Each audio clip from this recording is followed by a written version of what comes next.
Hey! Bienvenue dans cette nouvelle vidéo et particulièrement à celles et ceux qui se sont récemment abonnés suite au petit coup de pub que Alex Bouguino Prada m'a fait sur Instagram. J'en suis profondément touchée parce que déjà Alex Bouguino Prada c'est une booktubeuse que j'admire profondément par son éloquence, sa passion, sa dévotion littéraire, la richesse dans ses vidéos. Du coup ça me fait tellement plaisir qu'elle m'ait notice et merci également à vous qui m'avez donné une chance en regardant une ou deux de mes vidéos et qui se sont dit que j'avais un petit potentiel pour vous plaire et qui se sont même abonnés. Vraiment ça me fait extrêmement plaisir et j'espère que vous y plairez par ici, même si cette vidéo, bon c'est pas entièrement positif parce que en gros cette semaine je devais sortir un vlog lecture sur Plein Ciel de Siècle Belban, juste ici, d'où vous voyez le jaspage hyper magnifique mais ici assez flou. Le truc c'est qu'en ce moment je traverse une période dans laquelle j'ai une soif de lecture, j'ai une soif d'immersion dans un univers fictif où j'oublie tous mes soucis, où je rencontre de nouveaux personnages, je vis de nouvelles aventures. Le truc c'est que mon esprit est embourbé dans la vie réelle et j'ai du mal à en extraire parce que je suis accaparée par tout plein de projets, plein de trucs qui m'assaillent par-ci par-là qui font que ça ne me laisse pas tranquille et que je n'arrive pas à entamer, à me plonger dans une lecture de manière sereine et déculpabilisante. Je n'arrive pas à offrir la dévotion mentale à une lecture comme elle le mérite et ça me frustre et du coup j'ai entamé plusieurs lectures par-ci par-là et c'est assez ardu. Le bilan lecture de février, je vais pas pouvoir autant m'en vanter que celui de janvier puisque on est le 12 février et j'ai actuellement fini 0 roman. Voilà, mais j'en ai commencé 5, 6, 7. Bon. Du coup pour pallier à cette période stressante, pour un peu sortir de ce mood là, quoi de mieux que de faire une vidéo sur les livres qui me font peur, qui me font stresser dans la vie. En plus c'est pile pour la période de Saint-Valentin. Voilà, c'est parfait, vraiment dans le bon mood. Non, en vrai peut-être que la Saint-Valentin ça va me porter bonheur dans le sens où ça va faire un peu un enemies to lovers avec moi et ces livres. En mode au début je me méfie un peu de ces livres, ils me font peur, ils m'intimident, je les appréhende, je me dis non ça va pas marcher entre nous et puis petit à petit je les apprivoise et après on devient copain et après on devient les best soulmates de la vie ever. Peut-être, je sais pas. Les livres dans cette vidéo, déjà c'est pas une liste exhaustive parce qu'en vrai il y a plein de livres dans ce genre là, mais là je les ai oubliés parce qu'on a trop. Mais les livres dans cette vidéo en gros sont des livres que j'appréhende de ouf, j'anticipe, je me dis ça représente quand même un bon gros challenge pour moi. Mais je ressens une tension indéniable entre nous, tu vois, je me dis ils ont un potentiel pour me plaire et si je fais l'effort d'aller vers eux, de les comprendre, de les apprivoiser, de les dompter, de me familiariser avec leur richesse intérieure, je vais m'éclater et ça peut grave bien marcher entre nous. En fait c'est littéralement un peu le trope du bad boy avec de la pauvre naïve qui va tout sacrifier de sa life pour lui. Voilà. Mais là c'est beaucoup plus ça évidemment parce que je sais que objectivement pour la plupart, ils sont vraiment bien faits. En fait, il y a des chefs-d'œuvre dedans, il y a des chefs-d'œuvre incontestables. Du coup, c'est pas moi, la pauvre humaine de service, qui va pouvoir contester ça. Mais c'est juste que quand je lis, je recherche également du plaisir et quelque chose qui me fait vibrer. Et voilà, si je suis pas en phase avec ces livres-là parce que je fais pas assez d'efforts ou parce que je suis pas assez attentive ou quoi, ça peut mal se passer et ce serait tellement dommage parce que ce sont des livres que je veux aimer et en même temps ce sont des challenges qui sont stimulants parce que je me dis si j'arrive à les relever, à les surmonter, genre je franchis une étape de plus en quelque sorte dans ma carrière de lectrice et ça c'est plutôt badass en fait. Bref, on arrête de bavarder et on commence tout de suite. Alors déjà je vais entamer avec des romans que j'ai commencé à lire mais que j'ai abandonné parce que c'était trop dense pour moi, mais j'ai envie, je m'évertue à me forcer à y accrocher, à ne pas les laisser derrière moi parce que je sens qu'il y a un potentiel. Ce sont des styles de lecture auxquels j'ai envie de commencer à m'habituer parce que ce sont des styles de lecture qui me fascinent par leur richesse, par toute la poésie de leur art littéraire. J'ai envie de créer ce lien entre ma sensibilité et ce genre de style et voilà, d'être beaucoup plus réceptive à ça. Donc parmi eux par exemple il y a le livre chinois Le Chant des regrets éternels de Wang An-yi. Alors Wang An-yi c'est une autrice qui me fascine par la densité poétique de sa plume. Elle écrit mais d'une manière, c'est de l'art, elle rentre, elle fouille dans les descriptions de manière tellement approfondie que soit tu te laisses porter par toutes les images qu'elle suscite en toi, tout le détail analytique et poétique qu'elle infuse dans sa description de l'être humain, du quotidien, de la nature, etc. Soit tu t'y perds, et moi je m'étais arrêtée à la page 22, un truc comme ça, parce que elle mettait un peu trop de temps à mon goût à parler des oiseaux sur les trottoirs, des passants, etc. Et j'étais pas vraiment dans le mood de profiter ça, mais il n'en reste que je suis fascinée par sa plume, et j'avais lu d'elle Amour dans une petite ville, qui est un livre beaucoup plus court que Le Chant des regrets éternels, qui est énorme. Voilà, c'est un gros pavé. Du coup j'ai eu une expérience première, déjà une approche première avec sa plume, de manière plus simple et plus digeste avec ce petit livre là, et vraiment j'ai adoré sa plume. Elle a une manière de décrire les sentiments de manière très belle, mais en même temps très poignante et pas détournée, genre c'est toujours nuancé, elle va pas romantiser des choses juste pour l'enjolivement de la littérature ou quoi. Non, c'est vraiment terre à terre, et en même temps il y a ce souffle de poésie. Et ça fait un mélange magique en fait, tu vois, ça résonne avec toi encore plus, avec ta propre vie, avec tout ce que tu peux ressentir, et ça crée des personnages qui sont imparfaits. Après voilà, je parle que de Amour dans une petite vie, mais c'est peu que Le Chant des regrets éternels, c'est rien à voir, mais pour ça en fait j'ai envie de retenter, et pourquoi pas si vous voulez le lire, si tout ce que j'ai dit bah, ça vous intéresse, bah allez-y, franchement ça peut grave vous plaire, et de toute façon la littérature chinoise mérite d'être encore plus mise en avant. J'ai essayé de lire Le Petit Copain de Donna Tartt. Alors Donna Tartt, j'avais lu Le Maître des Illusions, qui a été une lecture sensationnelle, ça m'a tellement marqué. J'ai adoré l'univers qui est hyper glauque, dérangeant, mais en fait la tension elle se distille progressivement. Petit à petit tu sens que les dynamiques elle se teinte de quelque chose qui est assez dérangeant, qui va prendre de l'ampleur, et surtout que dès le début tu sais qu'il s'est passé quelque chose de grave, un drame, et tu vas voir comment on en est arrivé là. Et en fait dans Le Petit Copain ça fait ça aussi. Au début tu sais qu'il y a un membre de la famille, un enfant très jeune qui est mort, et j'imagine que par la suite on va disséquer un peu tous les secrets de famille pour voir comment on en est arrivé là et peut-être le coupable. Après il y a un truc qui m'a un peu réfréné, c'est que apparemment la fin elle est ouverte, du coup j'ai peur qu'à la fin soit très frustrante et insatisfaisante, parce que bah on n'a pas le nom du coupable, et on te laisse comme ça, pantois, alors que on a passé 700 pages à peut-être élaborer des théories, à juger qui par rapport à qui pourrait être le coupable. Ça m'inquiète. Et ensuite j'avais commencé, et là c'est juste ma faute parce que j'adore la plume de Donna Tartt. En fait je trouve qu'elle est encore plus riche que dans Le Maître des Illusions, tu vois, parce que peut-être qu'elle a sorti Le Petit Copain après Le Maître des Illusions, enfin bref je sais plus. Franchement la tournure de ses phrases, je sais pas si c'est la traduction, mais la tournure de ses phrases c'est tellement riche, c'est tellement satisfaisant à lire, c'est d'une prose, mais ça t'emmène, ça t'embarque, ça t'immerge. Mais c'est juste qu'à ce moment-là, je sais plus, j'avais trop de trucs à faire, ou j'avais un peu la flemme, ou ça me paraissait très gros comme livre, enfin, c'est très gros comme livre, et du coup ça m'avait intimidée. Mais j'ai envie de m'y replonger et de retrouver cette patte un peu de thriller psychologique de Donna Tartt, comment c'est fait, parce que c'est élaboré de manière à ce que d'habitude ça me dérange, parce que c'est beaucoup trop lent, tu vois, elle s'attarde sur beaucoup de détails pour développer des informations par-ci par-là. En vrai c'est pas utile à l'intrigue principale, mais ça nourrit un arrière-plan qui rajoute de manière hyper subtile et très naturelle à l'atmosphère de plus en plus perturbante et glauque de l'intrigue, sans même que tu y fasses vraiment attention, mais juste tu le ressens au plus profond de toi. Et voilà, du coup j'ai envie de retrouver ce genre de magie. J'espère qu'avec Le Petit Copain ça sera bon. J'avais également acheté de l'autrice Le Chardonneret, et celui-là aussi j'avais abandonné parce que en gros l'histoire de base ça a l'air super cool. En gros t'as le héros qui se retrouve en possession d'un tableau qui vaut énormément d'argent après la mort de sa mère, et du coup il va se débrouiller pour, je sais pas, garder le tableau ou un truc comme ça. Et le truc c'est qu'au début on s'attarde sur beaucoup de détails, d'arrière-plan, d'intrigues secondaires, de personnages, enfin j'arrivais pas à retenir leur nom, et voilà, du coup j'avais abandonné. Mais lui aussi il faudrait que je le réentame parce que voilà, il dort, il repose chez moi, j'ai commencé à l'annoter, du coup de toute façon je vais pas pouvoir le revendre, et voilà. Et enfin un autre livre, c'est le tome 1 du Sentier des Astres de Stéphane Plateau, publié chez Les Moutons Électriques. Le tome 1 c'est Manèche. Alors ce livre, j'ai essayé par 2 fois de le lire. Au début ça annonçait tellement bien, et j'adore la plume de l'auteur, c'est d'une poésie encore une fois, la manière dont il décrit la nature, les sentiments, les sensations, les senteurs, les personnages, c'est tellement vivant, c'est vif, c'est beau, en fait c'est hyper fluide et tout.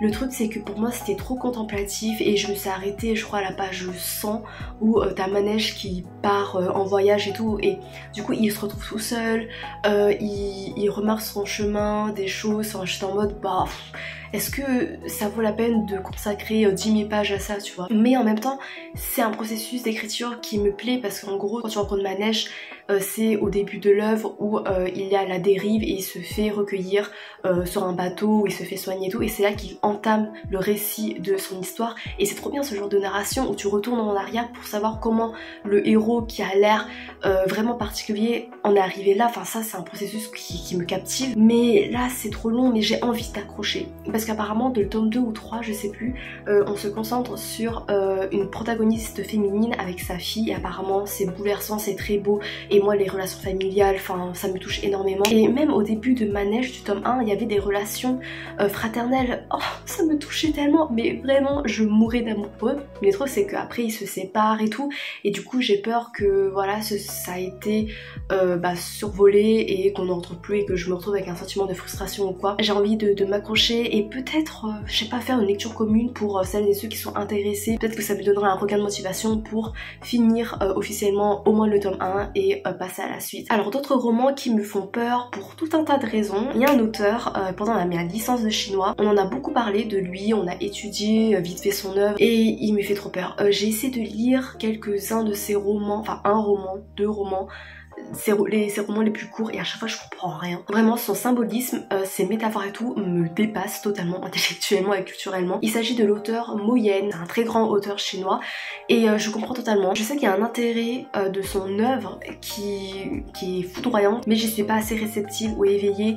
En fait il décrit trop. Je trouve que sa plume elle est un peu lourde pour moi. Après, j'allais dire ça fait des années que je me suis pas repise, mais non c'était juste l'année dernière. Mais par exemple il y a ces romans comme le Clos de Sorgho Rouge, la loi du karma, en vrai j'ai envie de tenter, mais j'ai peur que j'ai pas un bagage suffisamment riche en termes culturels, historiques et tout pour vraiment apprécier tous les messages qu'il y met dedans. Et c'est un gros challenge hein, mais j'ai envie d'essayer. Un autre auteur chinois qui me fait peur c'est Cao Xingqian. L'année dernière j'ai lu un recueil de nouvelles de lui qui est Une canne à pêche pour mon grand-père, et en fait c'était surtout une écriture expérimentale et qui m'a profondément déroutée parce que c'était assez particulier et je n'étais pas du tout en phase avec tout ce qu'il voulait proposer. C'était pas assez linéaire pour moi et ça m'a perdu et ça m'a fait peur sur la pensée d'entamer ces romans beaucoup plus denses comme La montagne de l'âme. C'est un livre apparemment qui est très riche philosophiquement, qui est bourré de réflexions hyper intéressantes, qui est très contemplatif, qui te fait du bien en fait, et que c'est une plume qui est rafraîchissante, qui est fluide à lire.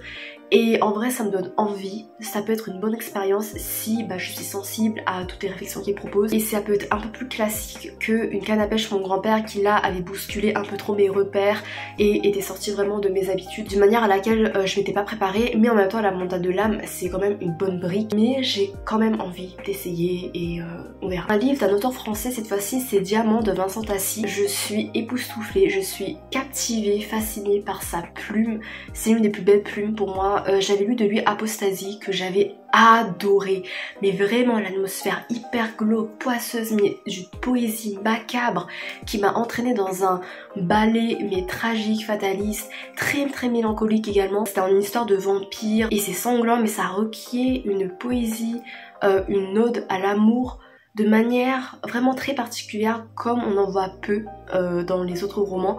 Et voilà, ça m'a fait du bien et ça mettait en avant une vision de l'amour qui est puissante à sa façon, mais pas puissante de manière idéaliste, tu vois. Bref, voilà, j'arrête de m'écarter, mais tout ça pour dire que ça a attisé ma curiosité pour Vincent Tassi et j'ai envie de m'attaquer à son gros bébé qui est Diamant. La différence avec Apostasie, c'est que Apostasie c'est une atmosphère vampirique, sanglante, glauque et tout, à laquelle je suis un peu habituée, tu vois, j'ai des repères dans ce genre là, et du coup je me suis facilement familiarisée avec l'univers.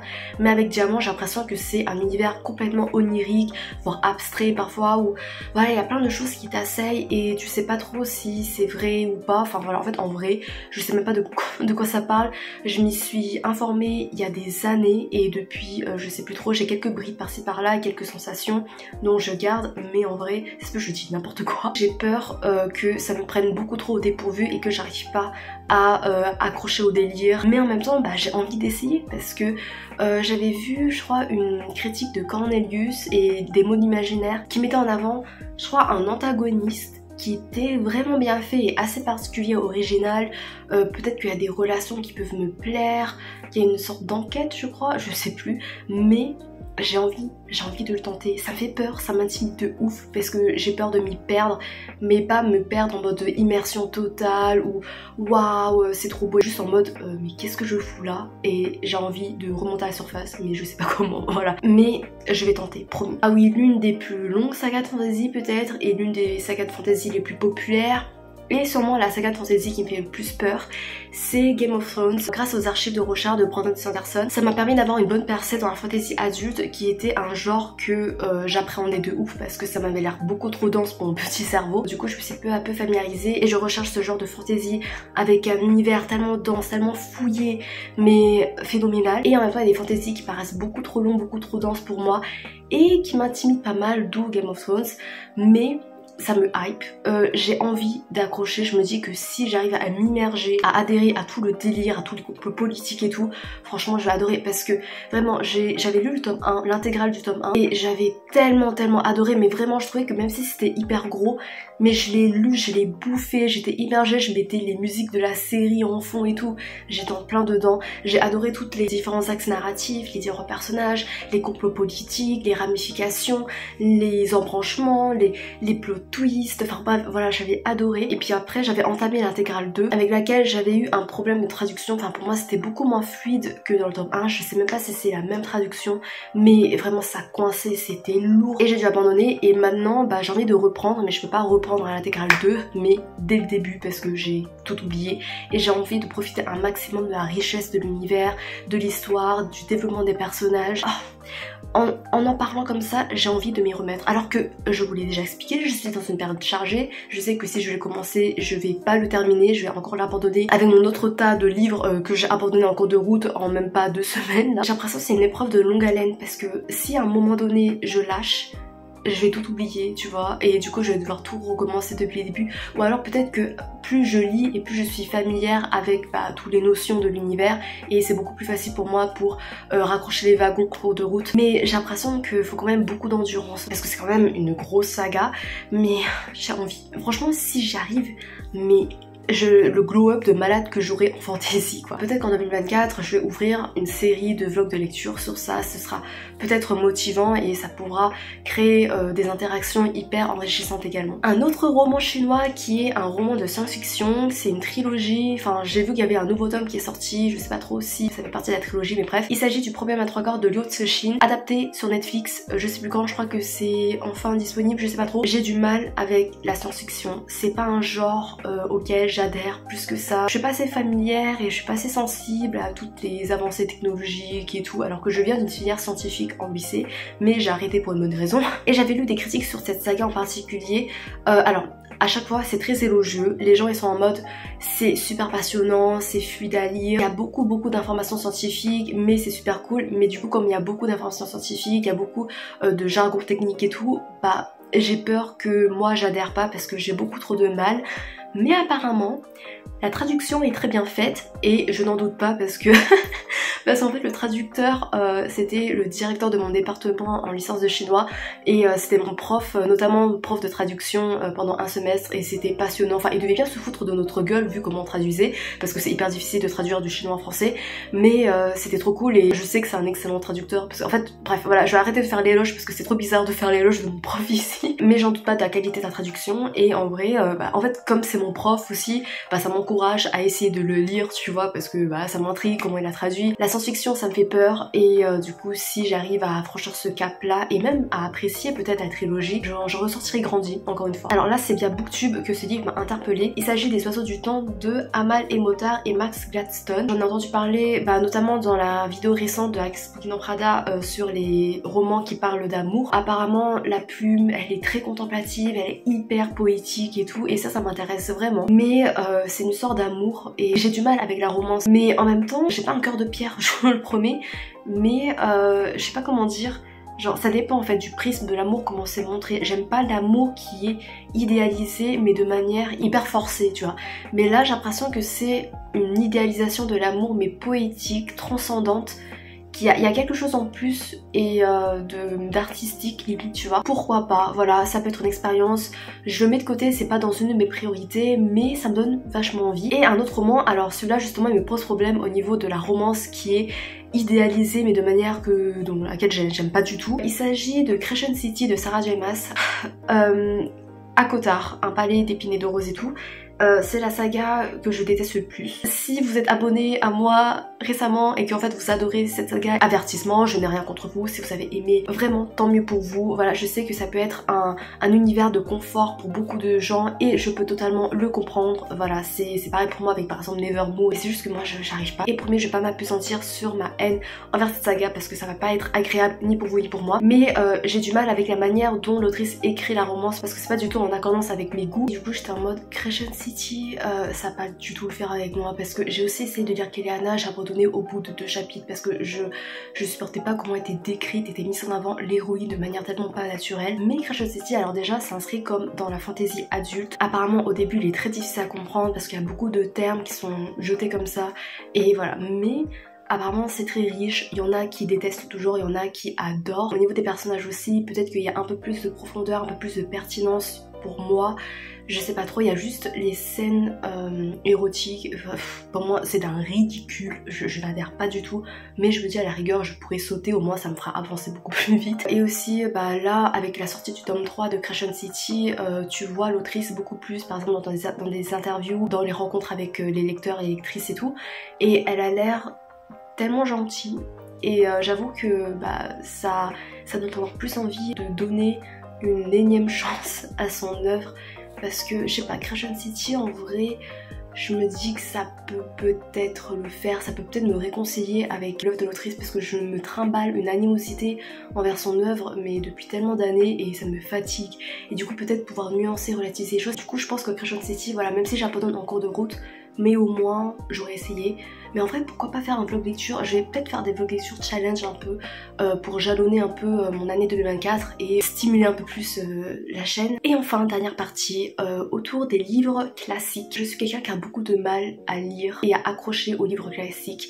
J'ai pas une sensibilité assez prononcée pour ça j'imagine, mais il y a des classiques, ils proposent quelque chose, je me dis ça peut me toucher, tu vois. Je pense que ce genre de propos ça me touche déjà dans d'autres romans beaucoup plus contemporains, mais comme j'ai pas l'habitude d'apprécier une plume qui est hyper dense et d'une autre époque qui délivre un peu les mêmes thèmes, des mêmes messages, des réflexions assez similaires mais parfois peut-être plus poussées, ça fait que j'ai du mal avec les classiques et que ça me fait peur.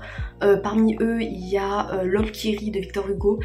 C'est un livre, je l'avais acheté je me rappelle en 4ème parce que ma cousine avait regardé le film et avait adoré et m'avait parlé de tout le film et tout, et du coup je me suis dit bah vas-y laisse-moi lire le classique, et puis je l'ai acheté et c'est juste après l'avoir acheté que je me suis dit mais en fait il est vachement gros, et j'ai commencé à le lire à 13 ans et j'ai abandonné parce qu'en fait j'étais en mode bah en fait c'est très dense, très riche hein, comme plume, mais pourquoi pas maintenant, je vais peut-être pouvoir apprécier. Après je sais que Victor Hugo il fait pas mal de digressions et beaucoup de descriptions, je me dis que ça peut être intense, ça peut être tellement enrichissant, enfin je sais que ça va être enrichissant. J'ai également envie de lire Le portrait de Dorian Gray de Oscar Wilde. Je crois qu'on suit un anti-héros narcissique, ça délivre un propos intense et profond sur la question de la beauté ou je sais pas quoi, en fait je m'y connais pas vraiment, mais l'atmosphère je crois un peu gothique et tout, j'ai envie d'essayer cette œuvre là et voilà, j'en sais pas plus. Alors ce classique, mais alors je pense que ça représente le plus gros défi de ma life et je pense que je vais jamais pouvoir le relever parce que en gros il fait 2000 pages, non c'est même pas ça le pire parce que 2000 pages à la rigueur ça va, mais genre il y a 400 personnages. Voilà, il s'agit d'un classique chinois dont l'histoire me passionne. Il s'agit du Rêve dans le pavillon rouge de Cao Shueqin. J'ai pu l'étudier en première année de licence de chinois et j'ai été fascinée par toute la poésie de l'œuvre, toutes les métaphores autour des thèmes de l'amour, de l'adolescence, de la prise en maturité des jeunes personnages qu'on suit. C'est une fresque sociale, familiale, politique, tout ce que tu veux qui est foisonnant de détails. En fait, c'est cette part historique de la chose. c'est très fort. Il y a une part également autobiographique parce que l'auteur décrit la société dans laquelle il est et comment elle entre en décadence à la fin de la dernière dynastie chinoise. Si vous êtes intéressé mais que vous voulez pas vous attaquer à une œuvre aussi dense, il y a une réécriture de 400 pages beaucoup plus contemporain qui est dans le pavillon rouge de Pauline Chun, et du coup je l'ai lu au lieu de lire l'œuvre originale.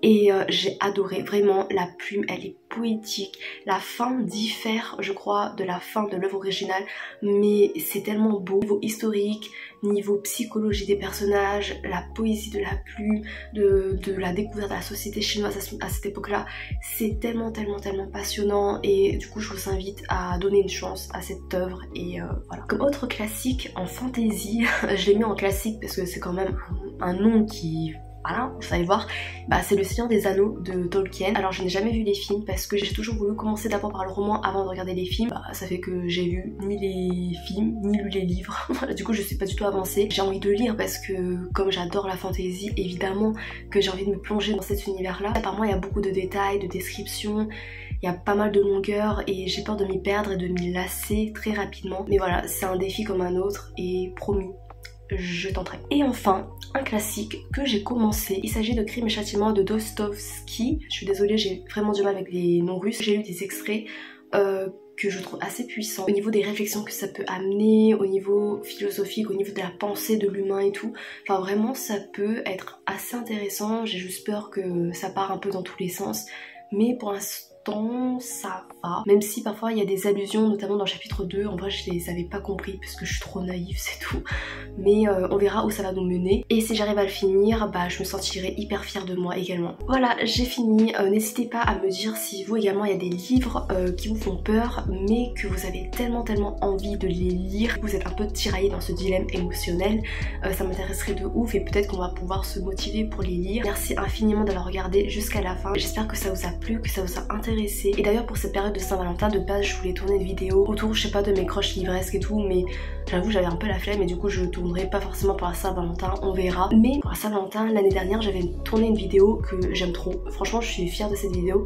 C'est autour de la question de pourquoi je n'aime pas la romance, voilà. Et du coup je vous mettrai dans la barre d'infos si ça vous intéresse. Ça peut ouvrir sur des discussions qui peuvent être sympas, si peut-être vous reconnaissez dans mes arguments ou si peut-être non, et du coup on peut débattre sur ça, ça peut être vachement intéressant. J'espère vous retrouver pour d'autres vidéos où j'aurai des livres à vous présenter que j'aurai lu.